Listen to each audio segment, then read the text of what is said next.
Before the bond went out to voters last year, we had a number of surveys that went out by the school to families.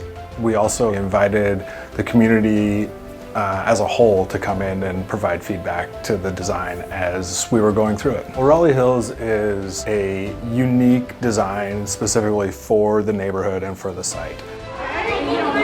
Making this a small school feel and kind of homey, wanted to make connections to residential architecture and residential design. And so we have some gable roofs, we have the brick that's from the existing library relayed and replicated, and so trying to tie that in to the exterior forms. And then that was all how we kind of wrapped the plan that we're working with as well. The interior design of the school is really informed by a sense of wayfinding. So we have 3 kind of distinct pods or houses that we're calling them, and each of those houses will potentially have a color associated with them for easy finding. Hey, I'm in the red house, I'm in the yellow house, I'm in the blue house, and then also an associated animal perhaps. So we really are trying to bring in natural themes, having natural colors, very calm colors as well, to really allow the students and the educators to be in a very warm and welcoming and calm environment. We take this process very seriously. Raleigh Hills is a school that's really meant to fit in this community